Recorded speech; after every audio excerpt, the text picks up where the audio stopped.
165 watt-hours per mile. The US government just certified that number on a car with no steering wheel and no pedals, not a concept, not a prototype, a production vehicle rolling off the line in Texas right now, cleared by the same federal agency that rates every car sold in America. Tesla did not hold a press event, did not send a press release. A routine EPA database update published a full spec sheet. Curb weight, battery size, motor output, range. Everything Tesla had kept quiet since 2024, and buried inside those numbers is an efficiency record that makes every other electric vehicle on the road look like it is dragging an anchor. But there is one number that did not appear in those government documents.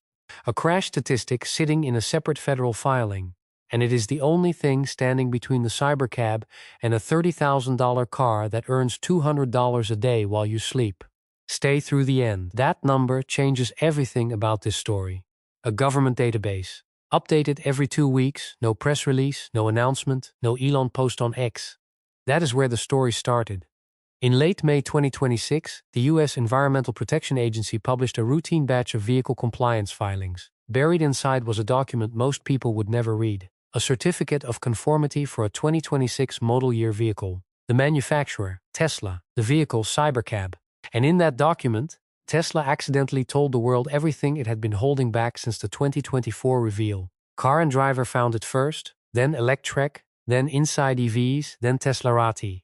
Within 48 hours, every major electric vehicle publication was running the same headline. The Cybercab specs are out, and nobody expected these numbers. Here is what the filing confirmed. Curb weight, 3,113 pounds. To put that in context, the lightest Tesla Model 3 on the market weighs about 700 pounds more.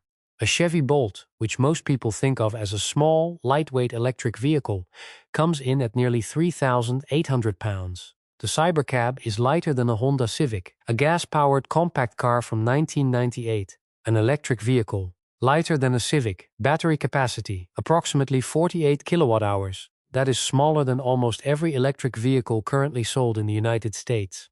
The Model 3 standard range uses roughly 60. The Bolt uses 65. The Cybercab is running a battery pack that most automakers would call undersized for a vehicle meant to travel hundreds of miles. Motor output, 163 kilowatts, 219 horsepower. Single front-mounted permanent magnet unit, front-wheel drive. And then the filing listed the range figure. 418.2 miles. Combined. Under APA test conditions, that number stopped people mid-scroll. A sub-50 kilowatt-hour battery, a vehicle lighter than a Civic, and a raw range figure that beats almost every electric vehicle on the market, including ones carrying battery packs nearly twice the size. Now, APA lab figures always need adjustment for real-world conditions. Apply the standard 0.7 correction factor, and you land at roughly 293 miles. Which lines up exactly with what one Tesla executive had previously said, close to 300 miles. According to Electrek, that adjusted figure is what buyers would see on a window sticker. But here is what nobody was talking about in the weeks before this filing dropped. Tesla did not hold a press event, did not post a spec sheet, did not send a press release. The US government published it for them.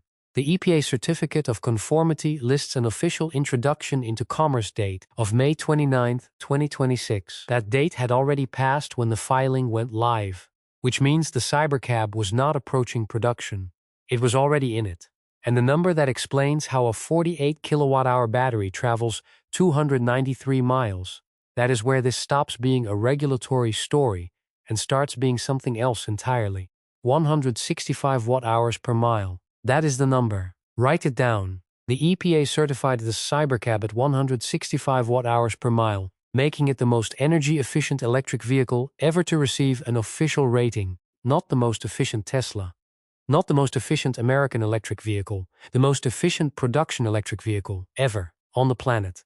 Lars Moravy, Tesla's vice president of vehicle engineering, confirmed the figure on May 21, 2026. This was not a marketing claim. Not an internal target. A certified number, stamped by the same federal agency that rates every car sold in the United States. To understand what 165 watt-hours per mile actually means, picture this. A standard Tesla Model 3, one of the most efficient passenger electric vehicles you can buy today, consumes roughly 240 to 250 watt-hours per mile. The Lucid Air Pure, which held the efficiency crown for years and costs over $70,000, comes in at approximately 230. The Hyundai Ioniq 6, which made headlines for its aerodynamic work, sits near 220. The Cybercab beats all of them by a margin that is not close. At 165 watt-hours per mile, the Cybercab travels roughly 6 miles on a single kilowatt-hour of electricity. A typical electric vehicle manages 3 to 4. That gap, between 3 miles per kilowatt-hour and 6, is not an incremental improvement. It is a different category of vehicle. Now here is the part that matters. Tesla did not achieve this with a breakthrough battery chemistry. No solid-state cells. No exotic materials. The engineering team looked at a conventional vehicle. Steering wheel, pedals, driver controls, full crash structure for multiple occupants, trunk, mirrors, and removed almost all of it. No steering wheel, no pedals, no steering column, no accelerator. A two-seat layout with a body that narrows toward the rear. Optimized for one purpose: moving two people from one point to another at the lowest possible energy cost. Picture the interior of any car you have ever driven. The dashboard, the wheel, the controls. Now remove all of it. What remains is 2 seats, a single screen, and gull-wing doors. That is the entire cabin of the Cybercab. That's subtraction. That extreme act of engineering restraint is where 165 watt-hours per mile comes from. Eric E., Tesla's Cybercab engineering lead, posted on X the day the certification was announced. According to Not a Tesla app, his exact words were, 165 watt-hours per mile is now the starting point. The team is still pushing it lower. The economic translation of that number is where it gets uncomfortable for every other company in the ride-hailing space. At the U.S. national average electricity rate of 16 cents per kilowatt-hour, the Cybercab costs approximately 2.6 cents per mile to run. A Tesla Model 3 costs 3.8 cents. A Hyundai Ioniq 5 costs roughly 4.8 cents. Over a fleet running hundreds of thousands of miles per year, those fractions of a cent do not stay small. They become the difference between profit and loss. And the production cap question, the one that has strangled every other autonomous vehicle program in the United States. Waymo, Cruise. Every company deploying driverless vehicles has run into the same federal wall. NHTSA limits autonomous vehicles that cannot meet standard safety requirements to 2,500 units per year. That ceiling has capped competitor growth for years. When Lars Moravy was asked directly whether the Cybercab would face that same limit, according to Electrek's April 23, 2026 report, his answer was a single word: no. Tesla designed the Cybercab to self-certify compliance with existing federal motor vehicle safety standards from the ground up. No exemption needed. No annual production ceiling. The regulatory bottleneck that has kept every rival operating at demo scale. Tesla engineered around it before the first unit rolled off the line. The Cybercab is already in production at Giga Texas. The ramp began in April 2026, and the vehicle coming off that line runs on 2.6 cents per mile, carries no production ceiling, and weighs less than a Honda Civic. But the efficiency number, the weight, the no-cap certification, none of that is the detail that changes the math for the person watching this video. That comes in the next part. Here is the math nobody is doing out loud. A Cybercab costs under $30,000. Tesla's target, reaffirmed by Elon Musk at the Q1 2026 earnings call. You buy one, you put it on Tesla's network, it drives, you sleep. According to analyst models cited by ARK Invest, a single Cybercab operating at high utilization in a strong urban market could generate between $200 and $400 per day in gross revenue. At the low end, that is $6,000 a month, from a car that costs less than a used pickup truck. That is not a tech fantasy. That is a spreadsheet. The Cybercab's operating economics are structurally different from anything currently on the road, and the numbers are not close. Uber and Lyft charge passengers between $1 and $4 per mile and pay the driver most of it.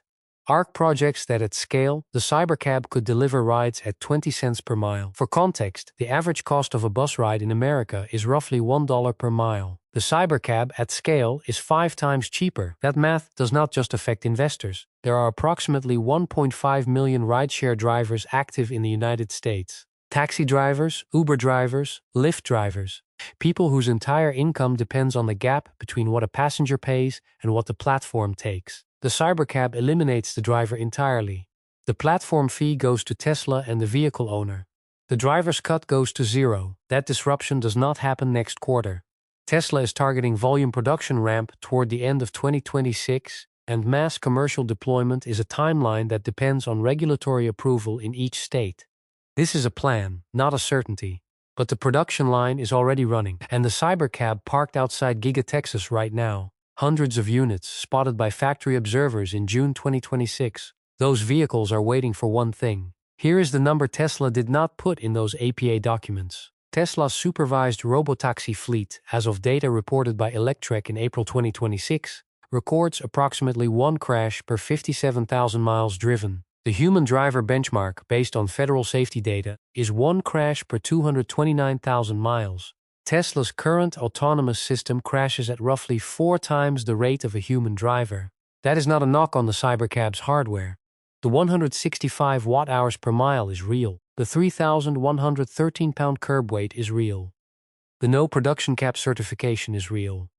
Tesla has built the most efficient vehicle in history and engineered around every regulatory barrier its competitors could not cross. What it has not yet solved is the software that makes the hardware matter. The Cybercab is a vehicle designed to have no driver. As Electrek reported in April 2026, it is currently a vehicle that cannot yet safely drive without one. FSD unsupervised, the version that needs no human backup, is what Musk has described as targeting late 2026 to early 2027. That is the trigger.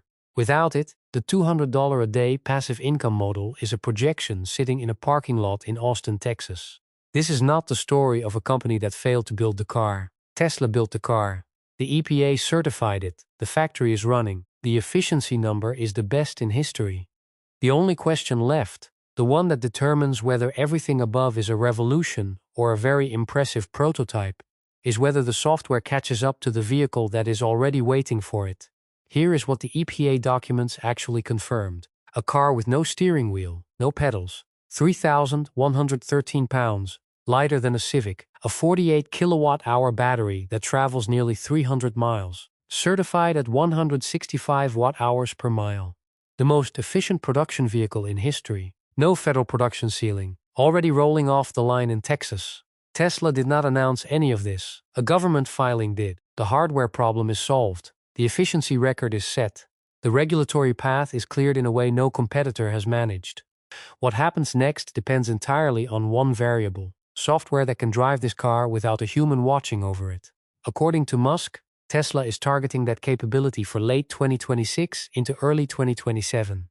If that timeline holds, the Cybercab moves from the most impressive vehicle nobody can use yet to the most disruptive product Tesla has ever shipped. That is the bet sitting in the Giga Texas parking lot right now. Hundreds of units. Waiting. So here is the question worth thinking about. If Tesla delivers unsupervised FSD this year, would you put a $30,000 Cybercab on the network and let it earn while you sleep? Or does a crash rate 4 times higher than a human driver make you wait for version 2? The answer to that question might be the most important one in transportation right now.